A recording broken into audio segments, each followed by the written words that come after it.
Hello students, आज हम करने जा रहे हैं chapter 6 the challenges of cultural diversity का पार्ट सेकंड। पार्ट सेकंड के अंदर जो है हम पढ़ेंगे कल्चरल डाइवर्सिटी के बारे में। जैसे कि आप जानते हो कि इंडिया के अंदर डिफरेंट डिफरेंट कल्चर के जो लोग रहते हैं तो बहुत ज़्यादा डाइवर्सिटी देखने को मिलती है। तो यहाँ पे हम पढ़ने जा रहे हैं सबसे पहले पॉपुलेशन। पॉपुलेशन इंडिया के अंदर मिलियंस के अंदर है, और यहाँ पे मिलियंस में जो पॉपुलेशन रहने के कारण अब उनकी जो अलग अलग लैंग्वेजेस भी हैं। ठीक है, तो लैंग्वेजेस जो हैं यहाँ पे 1632। इसको याद रख कैसे रख सकते हो आप, जैसे 16 + 16 करेंगे तो कितना आ जाएगा 32। तो 1632 क्या है, यहाँ पर जो है भाषाएं बोली जाती हैं। ठीक है, और इसके बाद आपको बता रखा है जो ऑफिशियल लैंग्वेज हैं इंडिया की। अब ये तो 1632 तो छोटी छोटी बोलियां भी हैं, इनके अंदर भाषाएं भी हैं। ठीक है, बट जो ऑफिशियल लैंग्वेज का दर्जा दिया गया है, ठीक है, कॉन्स्टिट्यूशन के अंदर, वो कितना है 22। और 22 जो भाषाएं हैं वो ऑफिशियल लैंग्वेज मानी जाती हैं इंडिया की। ठीक है, और ये 8th शेड्यूल के अंदर लिखी हो गई हैं। टोटल कितने शेड्यूल हैं, 12 शेड्यूल हैं, बट 8th शेड्यूल के अंदर आपको जो है ये बताया गया है कि 22 जो भाषाएं हैं वो ऑफिशियल लैंग्वेजेस हैं इंडिया की। ठीक है, नेशनल लैंग्वेज कोई भी नहीं है। ठीक है, जस्ट क्या है, ऑफिशियल लैंग्वेजेस माना गया है 22 भाषाओं को। देन उसके बाद आपको बताया गया कि 14 सितंबर 1949 को जो हिंदी है, ठीक है, क्योंकि मेजोरिटी के अंदर जो लोग हैं वो हिंदी बोल रहे हैं पूरे इंडिया के अंदर, तो उसको एज अ ऑफिशियल लैंग्वेज माना गया है। ये कोई नेशनल लैंग्वेज नहीं है, जो हिंदी है वो जस्ट क्या है, हमारी ऑफिशियल लैंग्वेज है। ठीक है, देन उसके बाद बताया गया है जो इंडिया है, जैसे कि हमने लास्ट पार्ट के अंदर पढ़ा था कि एसिमिलेशन और इंटीग्रेशन दो पॉलिसीज चलती हैं। ठीक है, इसके अंदर आपको बताया गया है कि इंडिया ना तो एसिमिलेशन को फॉलो करता है, ना ही ये इंटीग्रेशन को फॉलो करता है। ठीक है, देन इसके बाद आपको आ जाता है इश्यूज। अब हमने देखो प्रीवियस पार्ट के अंदर देखा है कि 3 इश्यूज के बारे में जो है जिक्र हुआ था, जैसे रीजनलिज्म है, ठीक है, कम्युनलिज्म है, और एक और आपको था फर्स्ट पार्ट के अंदर हमने किया, देखो एक है आपको कास्टिज्म। तो सबसे पहला जो है आपका आ जाएगा रीजनलिज्म, फिर आपको कम्युनलिज्म, और फिर है आपको कास्टिज्म। ठीक है, तो अब हम सबसे पहले यहाँ पर देख रहे हैं रीजनलिज्म। रीजनलिज्म किसको बोलते हैं, जैसे कि कोई एरिया है, ठीक है, एरिया को हम क्या बोलते हैं, रीजन। ठीक है, रीजन बोलते हैं, तो इस तरीके से बन गया ये रीजनलिज्म। अब रीजनलिज्म को अगर देखें तो पहले क्या था कि जो पूरा इंडिया है वो प्रोविंसेस और प्रिंसली स्टेट के अंदर बटा हुआ था। ठीक है, जो भी पॉलिटिकल के स्टूडेंट्स हैं उनको पता है। ठीक है, तो पहले क्या है, 3 मेजर प्रेसिडेंसीज होती थी, और ये कौन कौन सी है, बॉम्बे है, मद्रास है, और कलकत्ता है। ठीक है, बॉम्बे के अंदर मराठी, गुजराती, कन्नड़, ठीक है, ये भाषाएं बोली जाती थी, और मद्रास के अंदर तमिल, तेलुगु, कन्नड़, मलयालम, ये वाली, और जो कलकत्ता है वहाँ पे बंगाली, उर्दू, उड़िया भाषाएं जो हैं बोली जाती थी। ठीक है, तो क्या है, अब भाषाओं के आधार पर भी तो लोग क्या करते हैं, अपना अपना एरिया डिवाइड कर लेते हैं, जो कि क्या इंडिया के लिए एक प्रॉब्लम क्रिएट हो जाती है।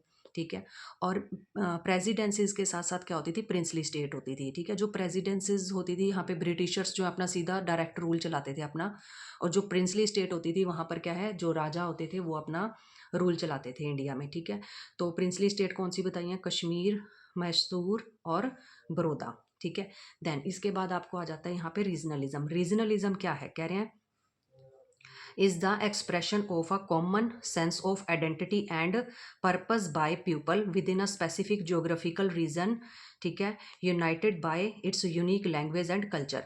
अब एक पर्टिकुलर एरिया के अंदर क्या है, जो लोग रह रहे हैं, ठीक है, एक एक एरिया है, और ये एक दूसरे से किसी पर्पस की वजह वजह से जुड़े हुए हैं और यहाँ पे रह रहे हैं, जैसे लैंग्वेज है, इनका कल्चर है अपना। ठीक है, और एक जोग्राफिकल एरिया है। ठीक है, तो इस तरीके से ये क्या है, एक रीजन के अंदर रहकर अपनी एक अलग पहचान बना रहे हैं। ठीक है, देन इसके बाद बताया कि जो रीजनलिज्म है ये समटाइम क्या है, हमारे लिए पॉजिटिव भी हो सकता है और नेगेटिव भी हो सकता है।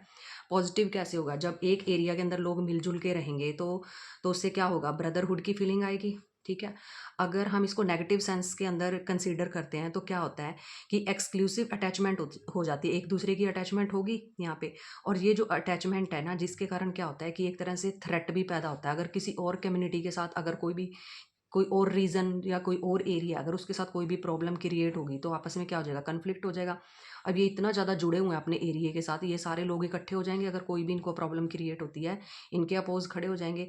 तो क्या है, इतनी ज़्यादा अटैचमेंट है जिसकी वजह से क्या है, थ्रेट भी पैदा होता है। ठीक है, यूनिटी और इंटेग्रिटी ऑफ कंट्री, जो हमारी कंट्री की इंटेग्रिटी है और यूनिटी है कि सब लोग मिलके इकट्ठे रहते हैं, तो उससे क्या हो जाता है, थ्रेट पैदा हो जाता है, किसकी वजह से, रीजनलिज्म की फीलिंग की वजह से। देन इसके बाद आपको आ जाता है लैंग्वेज। देखो अब लैंग्वेज क्या है, पावरफुल इंस्ट्रूमेंट है for formation of ethno national identity. क्या है कि जो लैंग्वेज है, लैंग्वेज के बेस पे ये एक पावरफुल इंस्ट्रूमेंट है, सबसे पहले तो आपको ये बता दिया। दूसरा ये है कि लैंग्वेज के बेस पे ही क्या है, हमारी आइडेंटिटी भी बनती है कि ये भाषा बोलने वाले इस स्टेट के हैं या इस स्टेट के हैं, इस तरीके से क्या है एक आइडेंटिटी बन जाती है। अब क्या है कि पहले जब हम स्टेट बनाते थे तो लैंग्वेज के बेस पे ही स्टेट्स बनती थी, ठीक है। तो यहाँ पे हमें आपकी बुक के अंदर एग्जाम्पल दे रखा है। एग्जाम्पल है आपका, देखो कि यहाँ पे सबसे पहले आपको आएगा, ये वाली चीज़ हम बाद में देखते हैं। देखो यहाँ पे आपको बताया गया कि अक्टूबर 1953 में क्या होता है कि पोटी श्री रामुल्लू, ठीक है, ये क्या है एक हंगर स्ट्राइक पे बैठते हैं 56 डेज़ के लिए, ठीक है। जब ये हंगर स्ट्राइक पे बैठते हैं तो फिर इनकी डेथ हो जाती है। तो उसके बाद क्या होता है कि जो आंध्र प्रदेश है वो एक अलग स्टेट बन जाती है, क्योंकि ये डिमांड करते हैं कि भाषा के आधार पर हमें लैंग्वेज के आधार पर एक अलग स्टेट बांट के दे दो, ठीक है। तो पहले तो आंध्र प्रदेश को अलग नहीं बनाया जा रहा था, बट जब ये स्ट्राइक पे बैठते हैं इनकी डेथ हो जाती है, तो उसके बाद क्या है आंध्र प्रदेश एक अलग स्टेट बन जाती है। तो ये बात तो है आपकी 1953 की, ठीक है। 1953 में अब गवर्नमेंट को ये होने लगा कि अगर इसी तरीके से लोग जो हैं अपनी स्टेट जो है भाषा के आधार पर अलग बनवाते रहेंगे तो ऐसे तो सारा इंडिया मतलब बहुत छोटे छोटे इसके जो टुकड़े हो जाएंगे, डिवाइड हो जाएगा, ठीक है। तो क्या है कि फिर क्या बनाया गया, स्टेट रीऑर्गेनाइजेशन कमीशन बनाई गई, ठीक है। कि इसमें ये तय किया गया कि किस चीज़ के आधार पे, किन चीज़ों को बेस मान के कोई स्टेट बनेगी, ठीक है। ऐसे भाषा के सिर्फ हम भाषा के आधार पे अलग स्टेट नहीं बना सकते। तो जो ये स्टेट रीऑर्गेनाइजेशन कमीशन बना, ये बना 1956 में। अब इसको याद कैसे रख सकते हो, जो आंध्र प्रदेश है वो कब बना, 1953 में बना। इसमें आप 3 प्लस कर दोगे तो कितना हो जाएगा, 1956 हो जाएगा। 3 प्लस करने के बाद क्या है कि यहाँ पे जो ये रीऑर्गेनाइजेशन कमीशन है आपका, ये 1956 के अंदर आया है, ठीक है। देन इसके बाद जो है, देखो जब ये फिर रीऑर्गेनाइजेशन कमीशन बना है तो इसके तहत क्या है 14 स्टेट्स और 6 यूनियन टेरिटरी के अंदर इंडिया को डिवाइड कर दिया गया था। देन इसके बाद आपको आ जाता है कि 2000 के अंदर छत्तीसगढ़ है, उत्तरांचल है और झारखंड है, इनको क्या है न्यू स्टेट बनाया गया था। ये note on the basis of language, सिर्फ क्या है लैंग्वेज के बेस पे इनको अलग नहीं बनाया गया है, ठीक है। इसमें और भी बहुत सारा क्रिटेरिया जो है रखा गया, जिसकी वजह से फिर ये क्या है अलग स्टेट बनाई गई हैं, ठीक है। देन अब यहाँ आपको बताया गया है there must be an institute to protect regional sentiments. अब कैसे रीजनल सेंटिमेंट्स जो हैं, जो रीजनल फीलिंग्स हैं लोगों की, वो भी क्या होती हैं हर्ट होती हैं। तो इसके लिए कोई ना कोई इंस्टीट्यूट होना चाहिए जो प्रोटेक्ट करे रीजनल सेंटिमेंट्स को, फीलिंग्स को, ठीक है। तो अब यहाँ पे आपको बताया गया है कि कॉन्स्टिट्यूशनल प्रोविंसेस हैं। कॉन्स्टिट्यूशनल प्रोविंसेस के अंदर देखो यहाँ पे क्या बताया गया है कि कॉन्स्टिट्यूशन में जो है काम डिवाइड किया गया है कि देखो जैसे कि 97 जो काम है, ठीक है, वो क्या है सेंट्रल गवर्नमेंट के अंडर आते हैं, यूनियन लिस्ट के अंदर आते हैं, ठीक है। देन उसके बाद क्या है 66 वर्क ऐसे हैं जो स्टेट संभालती है, ठीक है। मतलब जो सेंटर है वो स्टेट के काम में इंटरफेयर नहीं कर रहा, जो स्टेट है वो सेंटर के काम में इंटरफेयर नहीं कर रही है, मतलब कि फ्रीडम है, इंडिपेंडेंट है ये अपना अपना काम करने के लिए। तो कॉन्स्टिट्यूशन के अंदर क्या ऑलरेडी काम डिवाइड किए गए हैं। तो ये एक ऐसी इंस्टीट्यूट है जो क्या है कि रीजनल सेंटिमेंट्स जो हैं उनको हर्ट नहीं होने देती है, ठीक है। देन इसके बाद क्या, एक सेंटर लिस्ट होती है, दूसरी स्टेट लिस्ट है और तीसरी क्या है आपकी कॉन्करेंट लिस्ट आ जाएगी। अब ये कॉन्करेंट लिस्ट के अंदर क्या है कि इसके अंदर देखो दोनों ही वर्क करते हैं, इसमें सेंटर भी आ जाता है, ठीक है, और प्लस इसके अंदर क्या आ जाएगा स्टेट भी आ जाएगा, दोनों ही मिलकर काम संभालते हैं। फॉर एग्जांपल जैसे कि यहाँ पे ले सकते हो, जैसे एजुकेशन का हमने एग्जांपल लिया तो इसमें क्या है कि हर एक स्टेट के अंदर क्या है सेंटर के भी स्कूल हैं और स्टेट गवर्नमेंट के भी स्कूल हैं, ठीक है। जैसे फॉर एग्जांपल पंजाब के अंदर क्या है सीबीएसई के भी स्कूल हैं, ठीक है, तो सेंटर संभाल रही है सीबीएसई को, ठीक है, और जो पंजाब बोर्ड है वो जो पंजाब की गवर्नमेंट है वो संभाल रही है। तो दोनों मिलके ही, एजुकेशन एक ऐसा डिपार्टमेंट है जिसपे दोनों ही मिलके वर्क कर रहे हैं, तो वो किस में आ जाएगा आपका कॉन्करेंट लिस्ट में आ जाएगा, समझ गए। अब क्या है कि देखो यहाँ से रीजनल सेंटिमेंट्स हर्ट ना हो इसके लिए इंस्टीट्यूशन बनना चाहिए जो प्रोटेक्ट करे किसको, हमारी फीलिंग्स को। तो क्या है इसी के लिए क्या है जो कॉन्स्टिट्यूशन के अंदर क्या है 7 जो शेड्यूल है उसके अंदर ये लिखा गया है, काम डिवाइड किए गए हैं, सेंटर के अलग, स्टेट के अलग और जो कॉन्करेंट लिस्ट है वो अलग है, ठीक है। 97 इधर आ जाएगा, इधर 66 आ जाएगा, इधर 47 आ जाएगा, ठीक है। और कॉन्करेंट लिस्ट याद रखना जिसमें दोनों ही मिलके वर्क करते हैं ये, ठीक है। और वैसे ये दोनों इंटरफेयर नहीं करते हैं एक दूसरे के काम के अंदर।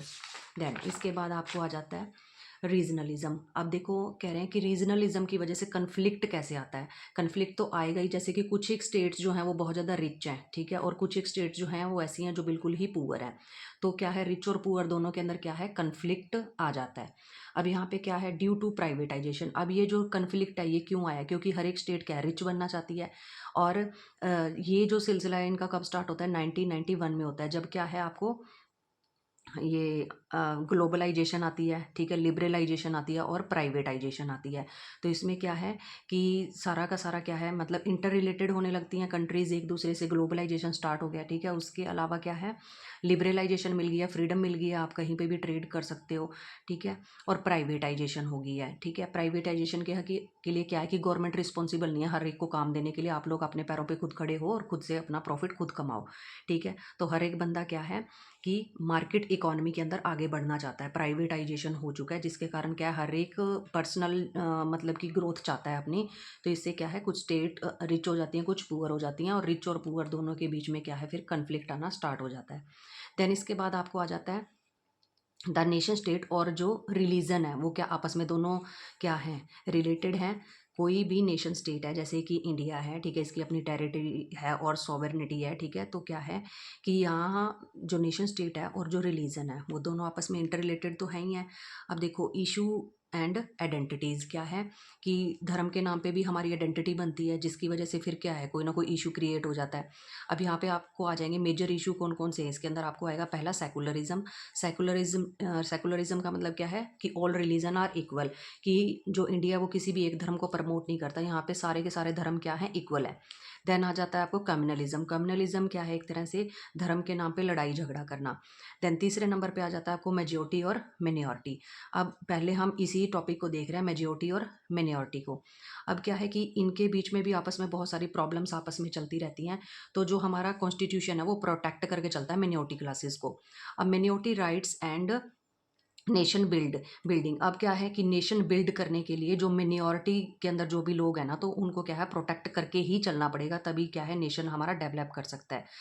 अब हमें क्या है इंक्लूसिव करके चलना पड़ेगा सबको, क्या है चाहे मिनॉरिटी वाले हैं कोई भी है, ठीक है, सबको इंक्लूड करके चलना पड़ेगा, ठीक है। क्योंकि इंडिया के अंदर क्या है डेमोक्रेसी है, तो डेमोक्रेसी होने के नाते हमको मिनॉरिटी क्लासेस को भी इंक्लूड करके चलना है, ठीक है, उनको रिकॉग्नाइज करना है।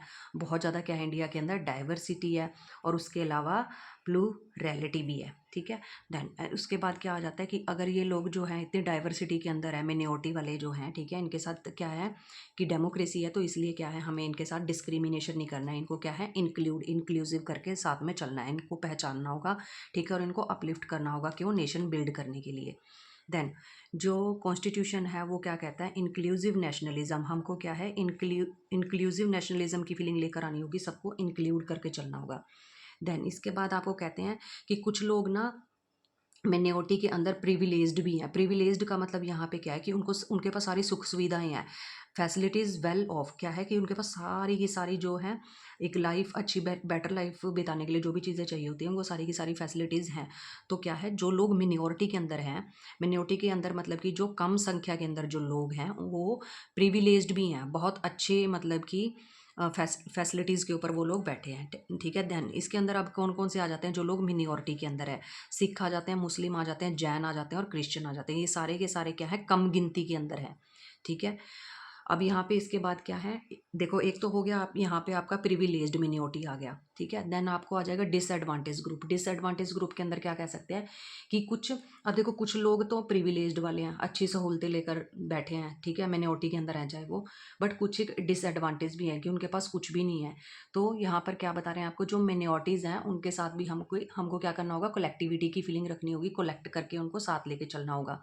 देन इसके बाद है strong sense of group solidarity. जो ये मिनॉरिटी वाले लोग होते हैं, जो कम संख्या वाले लोग होते हैं, इनके अंदर क्या है सॉलिडेरिटी, ग्रुप सॉलिडेरिटी होती है, मतलब कि ये क्या है एकजुट होकर चलते हैं, साथ इकट्ठे रह के चलते हैं, मतलब बहुत ज़्यादा बॉन्डिंग होती है इनके अंदर।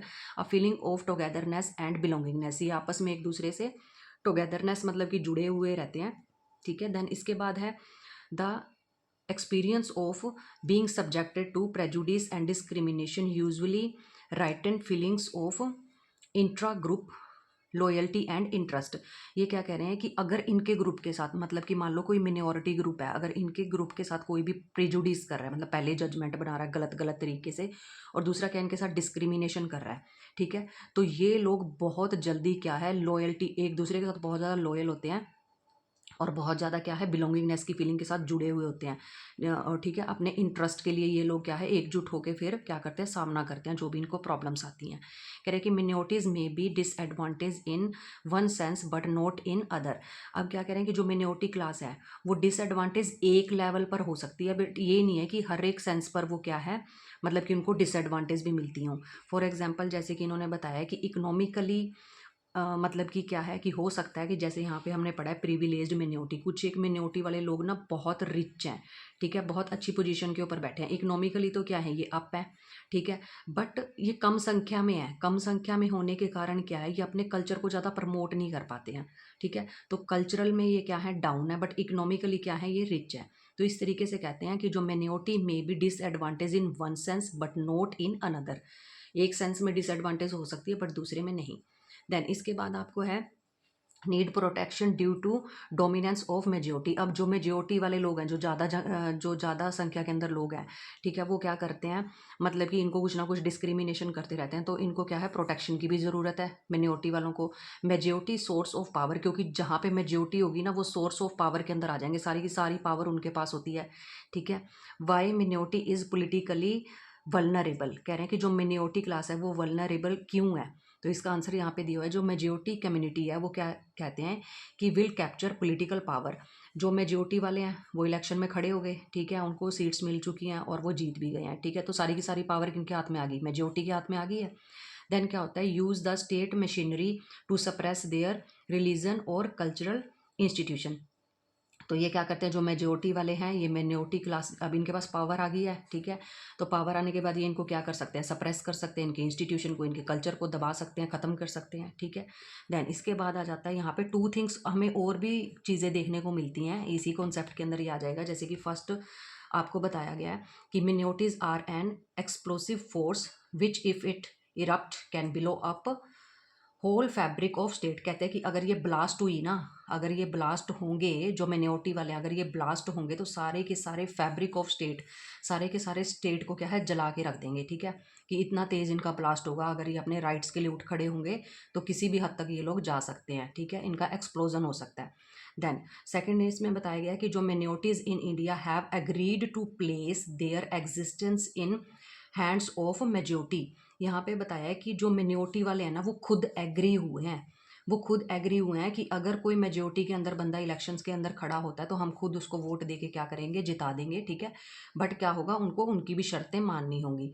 तो ऐसा नहीं है कि मिनोरिटी क्लास की इंडिया के अंदर चलती नहीं है, मिनोरिटी क्लास भी क्या है मतलब इनकी भी बहुत ज़्यादा चलती है, बट ये अगर अपनी आई पे आ गए तो ये क्या है इनका एक्सप्लोजन भी हो सकता है। और ये क्या है खुद अग्री होते हैं कि अगर किसी और को, मेजोरिटी वाले को अगर इलेक्शन में खड़ा किया जा रहा है, अगर वो विन होना चाहता है तो ये इनकी भी सहमति यहाँ पे है जो क्या है लेनी पड़ती है मिनोरिटी क्लास वालों की। अब हम पढ़ेंगे मिनोरिटी एंड कॉन्स्टिट्यूशन के बारे में, ठीक है, कि इनका आपस में क्या रिलेशन है। तो यहाँ पे आपको बताया गया है जो कॉन्स्टिट्यूशन है वो हमेशा मिनोरिटी क्लास को प्रोटेक्ट करके चलता है। जैसे कि आपने सुना ही है कि फादर ऑफ कॉन्स्टिट्यूशन किसको माना जाता है, बी आर अम्बेडकर को बोलते हैं हम, ठीक है, क्योंकि वो चीफ आर्किटेक्ट ऑफ कॉन्स्टिट्यूशन थे, ठीक है। देन इसके बाद इन्होंने बताया कि जो भी कॉन्स्टिट्यूशन के अंदर लिखा गया मिनोरिटीज़ को प्रोटेक्ट करने के लिए, तो क्या इसमें बहुत सारे लॉ लिखे, बहुत सारे कानून जो हैं लिखे गए हैं, बनाए गए हैं, ठीक है। तो क्या कहा है कि 26 नवंबर 2015 से पहले जो 26 नवंबर को क्या कौन सा दिवस सेलिब्रेट किया जाता था, इसको हम लॉ डे के नाम से जानते हैं, कि कानून दिवस जो है 2015 से पहले कानून दिवस बोला जाता था 26 नवंबर को जो हम सेलिब्रेट करते थे, ठीक है। बट अब क्या है 2015 के बाद जो है, अब आफ्टर 2015 के बाद क्या बोलते हैं हम, 26 नवंबर को कॉन्स्टिट्यूशन डे मनाया जाता है, ठीक है।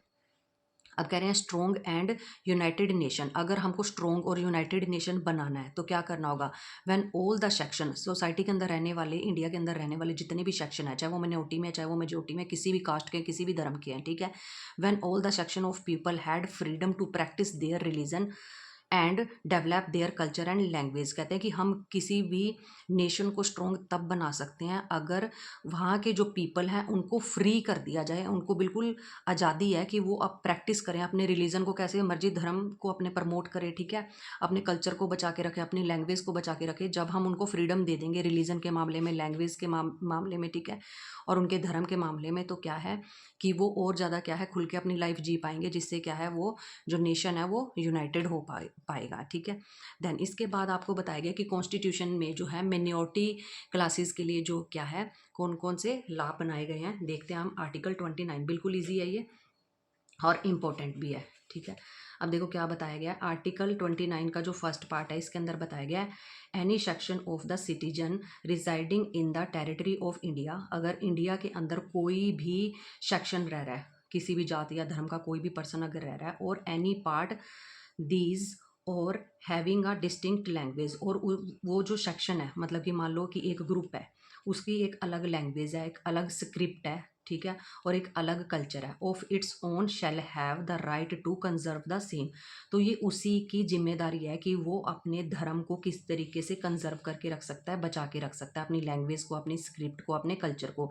ये उसी के ऊपर छोड़ दिया जाता है कि वो खुद ही कंजर्व करके रखे, कैसे उसने आने वाली जनरेशन को अपनी जो कल्चर है, लैंग्वेज है, वो आगे सिखानी है। तो ये उसी की रिस्पॉन्सिबिलिटी है, ठीक है।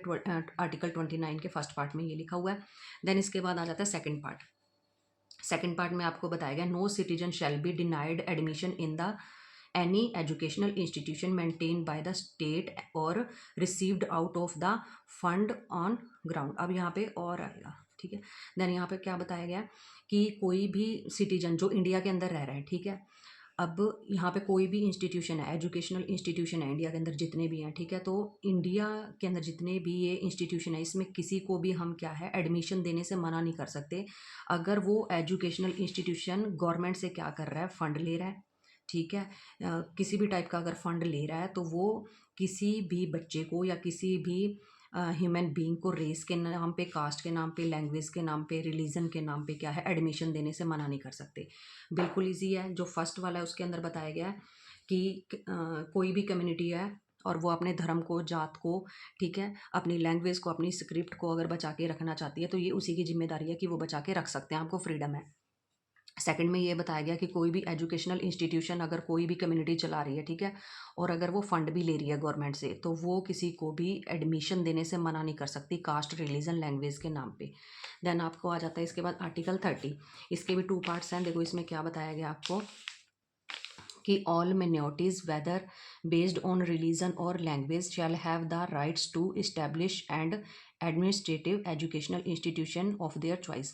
मान लो कि अभी कोई मिनॉरिटी क्लास है, मान लो कि जैसे मुस्लिम है, ठीक है, तो यहाँ पे क्या कर रहे हैं वो कि उनका रिलीजन है और उनके लैंग्वेज है, वो क्या करना चाहते हैं कि उनको राइट है कि वो इसको बचा के रखें, अपनी उर्दू उर्दू को जो है बचा के रखें। तो इसके लिए वो क्या कर सकते हैं कि मान लो कि जो मुस्लिम रह रहे हैं, ठीक है, वो अपने बच्चे को उर्दू सिखाना चाहते हैं, बट इंडियन स्कूल के अंदर मान लो कि अगर उर्दू नहीं पढ़ाई जा रही, ठीक है, तो ये क्या करेंगे कि ये अपना अलग से कोई स्कूल खोल सकते हैं। इन्होंने अपना कोई स्कूल खोल लिया और उसके अंदर क्या है, उर्दू की अंदर जो है एजुकेशन दी जा रही है उनके बच्चे को, मतलब कि जो आने वाली जनरेशन है वो उर्दू लैंग्वेज को अच्छे से जान पाए। तो इस तरीके से क्या है कि जो भी मिनॉरिटी क्लासेस हैं, ठीक है, वो अपने रिलीजन को, अपनी लैंग्वेज को ठीक है, बचाने के लिए वो क्या कर सकते हैं, कोई भी एजुकेशनल इंस्टीट्यूशन जो है अपनी चॉइस के अकॉर्डिंग खोल सकते हैं, ठीक है। अपनी चॉइस के अकॉर्डिंग अगर उन्होंने खोल लिया यहाँ पे, ठीक है, देन उसमें देखो इसी से जुड़ी हुई बात है नेक्स्ट भी। The state shall not in granting aid और educational institution on ground that it is under the management of minority. और क्या है, क्योंकि अब ये जो स्कूल इन्होंने खोले इनकी मैनेजमेंट कौन होगी, मिनॉरिटी वाले ही होंगे ना, ठीक है। अब यहाँ पे कह रहे हैं कि इन्होंने, ये मिनॉरिटी वालों ने किस लिए ये स्कूल खोले हैं, ताकि इनका रिलीजन और लैंग्वेज जो है आने वाले बच्चों के अंदर ट्रांसफ़र हो सके, ठीक है। तो ये यहाँ पे इंडिया की गवर्नमेंट कह रही है, स्टेट का मतलब यहाँ पे क्या है कि जो गवर्नमेंट है वो ये कह रही है कि अगर आप अपनी चॉइस के अकॉर्डिंग रिलीजन और लैंग्वेज सिखाने के लिए अगर आप कोई स्कूल कॉलेज खोलना चाहते हो, तो इसमें ये मत आप उम्मीद रखना, शैल नोट आ गया यहाँ पे कि आप ये उम्मीद नहीं रखना कि आपको कोई ग्रांट दी जाएगी। It is your responsibility to open any school for save your religion और लैंग्वेज, ठीक है, कि अगर आपको अपना रिलीजन या लैंग्वेज सेव करके रखनी है, ठीक है, प्रमोट करनी है, आने वाली जनरेशन को देनी है, तो जो आपको गवर्नमेंट है वो किसी भी टाइप की फंडिंग नहीं करेगी। इट्स अपॉन यू, ठीक है, कि इसको कैसे चलाना है, कैसे खोलना है। इसमें इसको ये बता रहे हैं, इस फर्स्ट वाले में ये बताया कि एजुकेशनल इंस्टीट्यूशन ओपन रखो, और इसमें बता रखा है कि हम आपको फंड नहीं देंगे किसी भी टाइप का, ठीक है। और फर्स्ट में क्या था आपको कि आप जो है अपनी लैंग्वेज को, अपने कल्चर स्क्रिप्ट को बचा के रख सकते हो। और दूसरा ये है कि एजुकेशनल इंस्टीट्यूशन अगर वो गवर्नमेंट से किसी भी टाइप का फंड ले रहा है तो उसको एडमिशन देने से आप मना नहीं कर सकते हो। बाकी का जो चैप्टर बचा है वो हमारा थर्ड पार्ट के अंदर कंप्लीट हो जाएगा। Thank you for watching.